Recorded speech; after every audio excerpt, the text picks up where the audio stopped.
اور یہ جو فرائض ہیں جن کا میں نے ذکر کیا، یہ ایسے فرائض ہیں کہ جن کا ثبوت قطعی ہے۔ دین میں جو احکام ثابت ہوتے ہیں، کسی چیز کو ہم فرض کہتے ہیں، کسی چیز کو ہم واجب کہتے ہیں، کسی چیز کو ہم سنت کہتے ہیں، تو لوگ پوچھتے ہیں کہ یہ کیا چیز ہے بھائی؟ اور اگر آج کل کی جہالت والی باتیں کی جائیں تو کہتے ہیں یہ سب ملا مولویوں کی بنائی ہوئی چیزیں۔ یہ ہے وہ جاہلانہ کلمہ جو یہاں سے وہاں تک گردش کرتا ہے۔ بڑے بڑے وزیر بھی ایسے منہ کھول کے بات کر دیتے ہیں، پتہ وتہ کچھ ہوتا نہیں، یہ ملا مولویوں کی چیزیں ہیں، دین شریعت کو مذاق سمجھ لیں۔ تو یہ کیا چیز ہے؟ ایک چیز فرض ہے، ایک چیز واجب ہے، ایک چیز سنت ہے۔ اسی طریقے سے جو ممنوع کا دائرہ ہے حرام کا، اس میں بھی کیٹیگریز ہے۔ اس میں مثال کے طور پر ایک حرام ہے، ایک مکروہ تحریمی ہے، ایک مکروہ تنزیہی ہے۔ یہ سب یہ کیا ہے احکام میں؟ اس طرح کیٹیگریز کیوں بنائی گئی ہیں، اور اس طرح الگ الگ ان کو ڈیوائیڈ کیوں کیا گیا ہے، کلاسیفائڈ کیوں کیا ہے، الگ الگ ان کا حکم کیوں رکھا گیا ہے؟ جب سارا دین ایک ہے تو سب چیزیں ایک ہی ہونی چاہیے۔ اب ذرا سوچیے اگر ساری چیزیں ایک ہی حکم میں ہوتی تو کتنا بڑا مسئلہ ہو جاتا۔ یہ میں نے ابھی فرضوں کی تفصیل سنائی ہے، اگر ہر حکم میں یہی ڈیٹیل یہی تفصیل ہوتی تو ہمارا بنتا کیا؟ دین کتنا سخت ہو جاتا، ساری چیزیں فرض ہو جاتی تو پھر تو بہت مشکل ہو جاتی نا، ایسا نہیں۔ اور اسی طرح اگر ساری چیزیں سنت ہوتی، صرف سنت و مستحب، تو بتائیے کوئی نماز پڑھتا، کوئی روزہ رکھتا، کوئی حج کرتا؟ لوگ کہتے بھائی سنت ادا کرنے کی اتنی قربانی نہیں، کیا ضرورت ہے، فرض ہی نہیں۔ تو اس لیے دین میں اللہ نے الگ الگ چیزیں رکھی ہیں، اور دین کو اس طریقے سے اللہ کے نبی صلی اللہ علیہ وسلم نے اس طرح پیش کیا ہے، قرآن ہم تک اس طرح پہنچا ہے یہ کیٹیگورائزیشن جو ہے نا یہ ہوتی چلی گئی ہے۔ یہ ہم کیٹیگورائز نہیں کر رہے اس کو، یہ دین اس طرح آیا ہے کہ خود بخود یہ ہوئی ہے۔ پھر لوگوں نے اس کو اپنی عقل سے، خودداد صلاحیت سے، اپنی ذہانت سے سمجھا، اور یہ سمجھا کس نے؟ یہ ہمارے وزیروں نے نہیں سمجھا، یہ انہی لوگوں نے سمجھا جن کو آج کہتے ہیں ملا مولوی۔ یہ انہوں نے سمجھا، یہ کسی بادشاہ خلیفہ نے نہیں سمجھا، کسی وزیر نے نہیں سمجھا۔ یہ سارا جو دین بیان کیا ہے یہ انہی لوگوں جن کو ہم ملا مولوی کہہ کر کے سمجھتے ہیں کہ کچھ نہیں ہے صاحب، ان سے زیادہ ہم جانتے ہیں۔ یہ بڑے بڑے ائمہ علماء ہر دور میں جو ہوئے نا، انہوں نے اس کو سمجھا کہ کیا چیز فرض ہوگی، کیا۔ دیکھیے انہوں نے یہ غور کیا کہ ہمیں جب دین ملتا ہے، جن دلائل سے ملتا ہے ان دلائل کی نوعیت الگ الگ، جو دلائل ہی ہے نا دین کے، ہر چیز کی دلیل ہوتی ہے، دین پورا دلیل سے ثابت ہوگا، تو ان دلائل کی نوعیت الگ الگ ہے۔ ایک دلیل ہوتی ہے جس کا ثبوت بھی قطعی ہوتا ہے اور جس کی دلالت بھی قطعی ہوتی ہے۔ ایک یہ چیز ہوتی ہے، قرآن یا حدیث سے ہمیں اس طرح ملتی ہے ایک چیز کہ ثبوت بھی قطعی ہے، دلالت بھی قطعی ہے۔ ثبوت کا مطلب ہم تک وہ بغیر کسی شک و شبہ کے پہنچی ہے، اس میں کوئی شک نہیں اس کے ثبوت میں، وہ بالکل ویریفائڈ اور پروفڈ ہے، 100% پروفڈ ہے، اور اس میں کوئی اس کے ثبوت میں شک نہیں۔ جیسے آیتیں، قرآن کی آیتیں، قرآن مجید اس طرح پہنچا ہے، اس کے ثابت ہونے میں کوئی شک نہیں، رتی برابر بھی شک نہیں، تو اس کو کہتے ہیں قطعی، یعنی اس کا ثبوت قطعی ہو گیا۔ اور اس کے بعد پھر اس میں وہ آیتیں، اب آیتیں مختلف قسم کی ہیں، اس لحاظ سے سب برابر ہیں کہ سب ثابت ہونا سب کا ایک ہی طریقے سے، مگر ان کی دلالتیں الگ الگ۔ تو اب جو جن آیتوں کی دلالت قطعی ہے، یعنی اس میں جو انڈیکیشن ہے، جو میننگ ہے، جو معنی ہے، وہ ایک ہی ہے، بس ایک ہی میننگ ہے، کوئی تعویل نہیں، کوئی اس کے اندر دوسری بات نہیں، بالکل ایک ہی بات کی گئی، اس کو کہتے ہیں دلالت۔ تو دلالت بھی قطعی، ثبوت تو قطعی تھا، دلالت بھی قطعی ہے۔ اب ایک آیت اس طرح آ گئی سامنے، تو ایسی تمام دلیلوں سے جو چیز ثابت ہوگی وہ فرض کے درجے میں ہوگی، اس کو فرض کہیں گے ہم۔ یہ جتنی نماز روزے وغیرہ کی بات کی گئی ہے، حج ہو گیا، نماز روزہ زکوٰۃ، یہ جو فرائض ہیں نا یہ ثابت ہوتے ہیں اس قسم کی دلیلوں سے، ثبوت بھی قطعی اور دلالت بھی قطعی، بس معنی ایک ہی نکلے گا۔ دوسرا، اسی لیے امت کا اتفاق ہے، چاہے 4 فقہ بنے، ہزاروں مسئلوں میں اختلاف ہوا، حنفی، شافعی، مالکی، حنبلی، مگر اس بات میں کسی کا اختلاف نہیں ہے کہ نماز فرض ہے یا نہیں، روزہ فرض ہے یا نہیں، حج فرض ہے یا نہیں، اس میں کسی کا اختلاف نہیں۔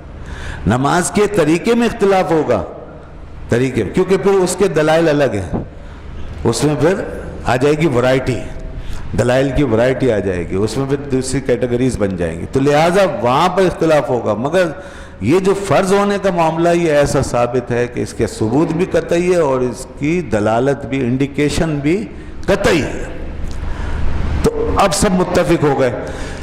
اب اس کا حکم یہ ہے کہ اس کا اگر کوئی انکار کرے، ایسی چیز کا کوئی انکار کر دے، نماز کا، روزے کا، اس کا مذاق اڑائے، انکار کرے، تو یہ براہ راست گویا خدا رسول کے سامنے کھڑے ہو کے یہ کہنا ہے کہ میں نہیں مانتا، تو مسلمان نہیں ہے۔ یہ بالکل مطلب 100% یہ طے ہے کہ خدا رسول کے سامنے کھڑا ہو کر کہہ رہا ہے کہ میں نہیں مانتا، چاہے وہ کسی مولانا صاحب کو جواب دے رہا ہے، چاہے کسی عام آدمی کو، چاہے گھر میں بات کر رہا ہے، چاہے کسی بحث میں، ڈیبیٹ میں، کہیں بھی، ظاہر سی بات ہے خدا رسول اس کے سامنے تو نہیں ہے، لیکن چونکہ معاملہ اتنا محکم تھا، اتنا قطعی تھا کہ وہ بالکل ایسا ہی ہے کہ خدا رسول کے سامنے گویا انکار کر رہا ہے، تو یہ کفر ہے۔ نماز کا انکار کرنا کفر ہے، روزے کا مذاق اڑانا کفر ہے۔ اس لیے ہمارے علماء فقہاء نے لکھا، کوئی شخص اگر روزے کے جواب میں یہ کہہ دے کہ بھئی روزہ غریب لوگوں کی چیز ہے، جن کو کھانے کو نہیں ملتا وہ رکھ لیں، مجھے ضرورت نہیں ہے، یہ کافر ہو گیا، یہ اسلام سے خارج ہو گیا، اس نے انکار کر دیا، ایسی چیز کا انکار کر دیا جو خدا اس کے رسول کے ساتھ کے ہاتھوں سے ہمیں براہ راست ملی ہے، گویا براہ راست، ہم اس کو براہ راست کہیں تو اس کا انکار کر دیا۔ یہ ویسے ہی ہے جیسے مکے کے کافروں نے صاف کہہ دیا تھا ہم آپ کو نہیں مانتے، اسی طرح کا معاملہ ہو جائے گا یہ، تو یہ اتنا سنگین معاملہ ہے دیکھیے آپ، تو اس لیے یہ قطعی ہے چیزیں۔ تو نماز، روزہ، حج، زکوٰۃ، ان سب کا یہی حکم ہے۔ اب یہ ہو گئی ایک کیٹیگری جس سے فرض ثابت ہوتا ہے، اسی طرح دوسری طرف ممنوعات میں حرام، حرام جو حرام قطعی جس کو کہتے ہیں، تو وہ بھی اسی قسم کی دلیل سے ثابت ہوگا، حرام قطعی۔ مثال کے طور پر شراب کی حرمت، شراب کی حرمت جو ہے یہ حرام قطعی ہے، جوا کی حرمت حرام قطعی ہے، یہ بالکل اعلیٰ درجے کا حرام ہے، سب سے اوپر کے درجے کا حرام، جیسے ادھر سب سے اوپر کے درجے کا فرض تھا، اسی طرح سب سے اوپر کے درجے کا یہ حرام ہے۔ جیسے وہاں انکار کرنا کفر تھا، ایسے یہاں بھی انکار کرنا کفر ہے، اور جیسے وہ چیز کا اختیار کرنا فرض تھا، اسی طرح اس سے بچنا فرض ہے۔ یہ بالکل تمام احکام میں اس طرح یکساں ہے۔ تو شراب کی حرمت ہو گئی، جوا کی حرمت ہو گئی، زنا، بدکاری، یہ ان کی حرمت ہے، اس طرح کی چیزوں کی، یہ جو بالکل واضح طور پہ قرآن نے بتایا۔ کوئی شخص اگر کہے کہ شراب پینا حلال ہے، وہ دائرہ اسلام سے خارج ہو جائے گا۔ کوئی کہے جوا کھیلنا حلال ہے، وہ دائرہ اسلام سے خارج ہو جائے گا۔ اور اسی لیے دیکھیے علماء دین نے یہ کہا، بلکہ قرآن مجید کی آیتیں اس بات پر گواہ ہیں کہ بدی جو ہے نا، برائی کا جو راستہ ہے، یہ ایک وقت میں جا کر انسان کو گھیر لیتا ہے، انسان کے اوپر لپٹ جاتا ہے۔ وَأَحَاطَتْ بِهِ خَطِيئَتُهُ، فرمایا اللہ نے کہ برائی جو ہے وہ انسان کو گھیر لیتی ہے، اور جب گھیر لیتی ہے تو پھر انسان پورا خارج ہو جاتا ہے اور دین سے لا تعلق ہو جاتا ہے۔ تو برائی کب گھیرتی ہے؟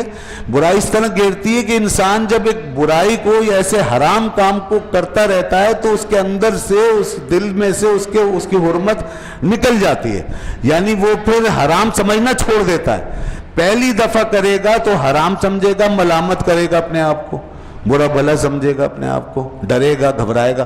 دوسری دفعہ کرے گا تو کم ہو جائے گی یہ چیز، تیسری دفعہ کرے گا اور کم ہو جائے گی، اور جس کا اوڑھنا بچھونا یہ برائی بن جائے تو ایک دن آپ دیکھیں، اس سے بات کر کے دیکھ لیں، وہ اس کی حرمت کا ہی قائل نہیں رہے گا۔ اور یہ وہ چیز ہو گئی جسے قرآن نے کہا برائی گھیر لیتی ہے۔ تو برائی کا گھیرنا یہ ہے کہ انسان کو برائی دین سے کھینچ کر دین سے باہر لے جائے اور اس کے دین کو اور اسلام کو مسخ کر دے۔ تو اس لیے بہت خطرناک معاملہ ہے کہ انسان ایسی برائی میں، وہ کہا نا کسی نے کہ جس کو جان و دل عزیز اس کی گلی میں جائے کیوں، مطلب برائی کی گلی میں جائے کیوں، اور جس کو دین و ایمان عزیز ہو تو وہ کیوں اس طرف جائے۔ اس لیے بچنا، اپنے آپ کو بچانا ضروری ہوتا ہے، کہیں ایسا نہ ہو کہ انسان اسے حلال ہی سمجھ لے۔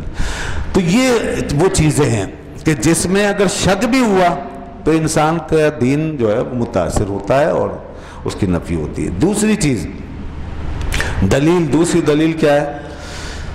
دلیل کی دوسری نوعیت یہ ہے کہ ثبوت جو ہے وہ تو قطعی ہے، ثبوت قطعی ہے مگر دلالت قطعی نہیں ہے۔ ایک چیز ثابت ہے قطعی طور پر ہے مگر اس کی دلالت، اس کی انڈیکیشن وہ قطعی نہیں۔ مثال کے طور پر قرآن کی وہ آیتیں، اب دوسری قسم کی آیتیں کہ وہ بھی ہم تک ثابت ہوئی ہیں قطعی طور پہ، پورا قرآن میں نے کہا نا ثابت اس طرح ہے قطعی طور پہ ہم تک پہنچا ہے، اس میں کوئی شک نہیں، لیکن اس کے اندر جو میننگ ہے، اب بہت سی آیتیں وہ جس میں دو معنی ہے، احکام میں 2 معنی 3 معنی نکل سکتے ہیں، اس کے اندر انڈیکیشن جو ہے وہ مختلف ہمیں نظر آ رہی ہے، دلالت الگ الگ ہے، اس میں تعویل کی گنجائش ہے، اس کے اندر تعویل کی گنجائش ہے، اجتہاد کی گنجائش ہے، اس طرح کی اس میں کیپیسٹی یا اسپیس رکھا ہوا ہے۔ یہ اللہ کی طرف سے ہوا نا۔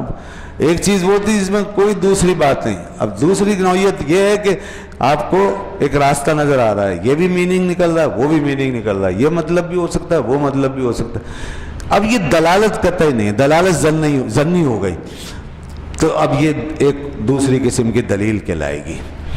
اور اب ہم اسی طرح اسی کے ساتھ تیسری قسم کی دلیل کو بھی جوڑ لیں، اور وہ یہ کہ دلالت تو قطعی ہے، دلالت قطعی ہے، انڈیکیشن ایک ہی ہے، ایک ہی چیز نظر آ رہی ہے ہمیں، ثابت ایک ہی چیز ہو رہی ہے، لیکن ثبوت قطعی نہیں ہے، ثبوت قطعی نہیں ہے۔ ٹھیک ہے، یہ تیسری قسم کی دلیل بتا رہا ہوں کہ ثبوت قطعی نہیں، یعنی ہم تک جب پہنچی ہے وہ چیز تو وہ ویسے اس انداز سے نہیں پہنچی کہ ہم بالکل 100% اس میں شور ہو کہ یہ ثابت ہے، اس میں کچھ شک ہے، شبہ ہے اس کے ثبوت میں۔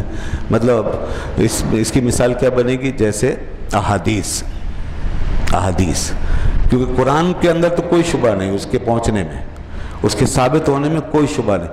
ہاں احادیث جب پہنچتی ہیں تو اس میں راویوں کی بحث آتی ہے، راوی آتے ہیں، تو اس میں پھر کئی کیٹیگریز بنی ہیں احادیث میں۔ ہاں بعض احادیث ایسی ہیں کہ قرآن کی طرح ہم تک قطعی طور پہ پہنچی ہیں، ان کو احادیث متواترہ کہتے ہیں، لیکن اکثر احادیث جو ہیں وہ اخبار احاد ہیں، خبر واحد۔ خبر واحد کا مطلب یہ ہوتا ہے کہ جن کو پہلے زمانوں میں 1 2 3 اتنے راویوں نے روایت کیا، 1 2 راویوں نے روایت۔ اب 1 2 راوی اب جب آتے ہیں تو گو کہ وہ راوی بھی بالکل پرکھ کر لیے جاتے ہیں اور جانچ پڑتال کر کے ان کو بالکل کلیئر کیا جاتا ہے کہ ہر اعتبار سے پرفیکٹ ہے، لیکن تعداد چونکہ ان کی 1 2 ہے تو تعداد کے اعتبار سے ایک شبہ پیدا ہو جاتا ہے کہ پتہ نہیں 1 2 راویوں نے روایت کیا ہے، ممکن ہے کہ اس کے اندر کوئی اور چیز ہو، پہلو کچھ اور ہو، تو یہ ایک شبہ سا رہ جاتا ہے۔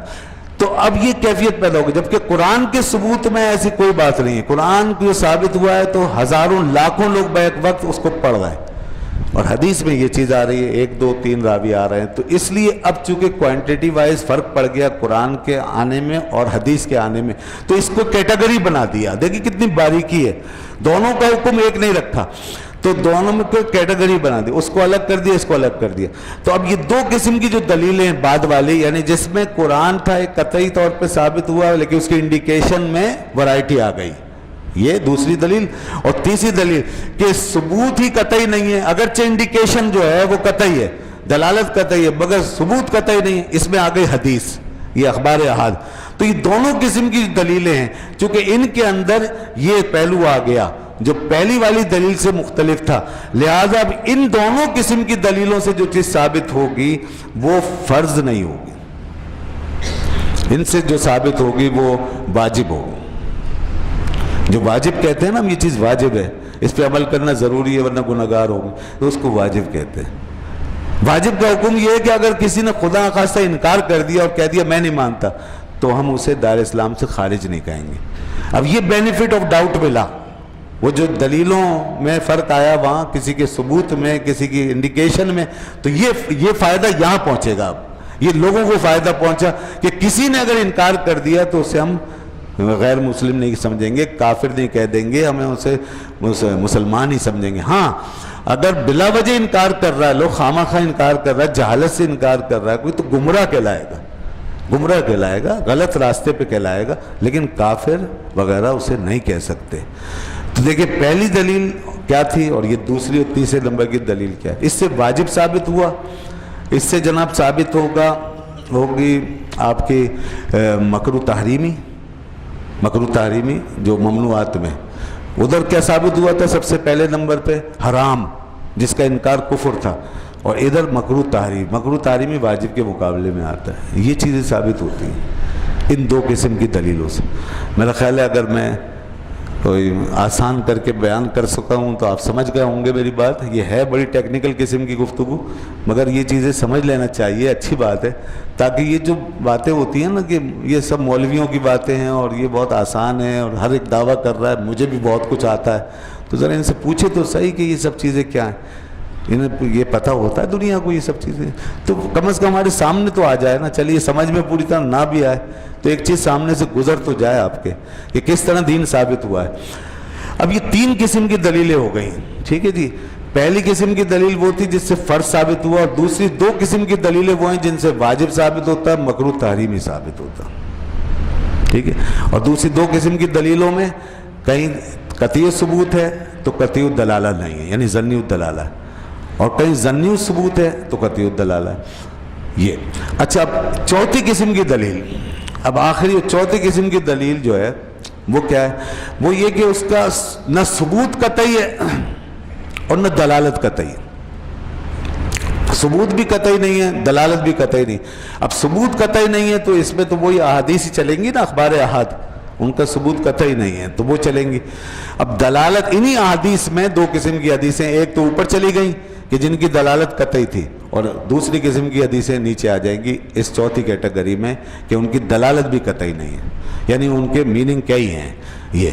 تو اب نہ ثبوت قطعی نہ دلالت قطعی، تو اب اس سے یہ بڑی کمزور صورت ہے. اب یہ سب سے زیادہ کمزور حالت ہے دلیل کی ہے، یعنی ظنی الثبوت ہے اور ظنی الدلالت ہے کمزور ترین دلیل. تو جب کمزور ہے تو اس سے پھر حکم بھی ایسے ہی ثابت ہوگا کہ ہم لوگوں پر بار نہ پڑے، اسی نوعیت کا حکم آئے گا. مثال کے طور پر اس قسم کی احادیث سے جو چیز ثابت ہوتی ہے وہ سنت ہوگی، سنت ہے، واجب بھی نہیں، صرف سنت اور مستحب. سنت ثابت ہوگا اور مستحب ثابت ہوگا، اور ممنوعات میں مکروہ تنزیہی ثابت ہوگا، مکروہ تحریمی بھی نہیں. بعض لوگوں نے مکروہ تحریمی بھی کہہ دیا ہے، لیکن سب زیادہ تر لوگوں کا اتفاق ہے مکروہ تنزیہی. مکروہ تنزیہی جو ہے یہ معمولی نوعیت کی کراہیت ہوتی ہے جس کو کرنے سے گناہ نہیں ہوتا. جیسے ادھر سنت و مستحب، اس کو چھوڑ دینے سے گناہ نہیں ہوتا، کر لیں تو ثواب. اب دیکھیں اس طرح بار کم ہو گیا. جتنی دلیل جو ہے مضبوط تھی، قطعی تھی، اتنا ہی حکم بھی بھاری تھا، اور جتنی دلیل کے اندر جتنی جان اور فورس کم ہوتی چلی گئی اتنا ہی حکم بھی ہلکا ہوتا چلا گیا. یہ سب احکام اس طرح بنے جناب. سارے دین کو ایک ہی انداز سے نہیں دیکھا جا سکتا، تمام دلیلوں کو ایک انداز سے اور ایک کرائٹیریا پہ نہیں پرکھا جا سکتا. ان کی دلیلوں کی نوعیتیں الگ الگ ہیں، تو بھئی اسی حساب سے احکام الگ الگ ہیں. تو ہم بات کر رہے تھے روزے کی فرضیت کی. روزہ اسی نوعیت کا فرض ہے، نماز بھی ایسا ہی فرض جو پہلے نمبر کی دلیل سے ثابت ہے. تو ان فرضوں کو ادا کرنا ہم پر اس لیے لازم ہے، ضروری ہے. اور ان کے بارے میں یہ ہے کہ ان کو بعد میں آپ نے قضا بھی کر. دیکھیں اور جتنے احکام نیچے آئے تو ان کی قضا نہیں ہے، اور جتنے احکام نیچے ہیں ان کی عام طور پہ قضا نہیں ہے. واجب کی احتیاطاً قضا رکھی گئی ہے، واجب جو ہے وہ قضا کر لیں جیسے وتر وغیرہ. مگر فرضوں کی جو قضا ہے وہ بہت اہم ہے، اور سنت کی قضا کا کوئی تصور نہیں ہے، مستحب کی قضا کا کوئی تصور نہیں. تو جو چیز آپ کے لیے سب سے زیادہ لازم ہے اس کی قضا ہے. روزہ چھوٹ گیا ہے اس کی قضا ہے.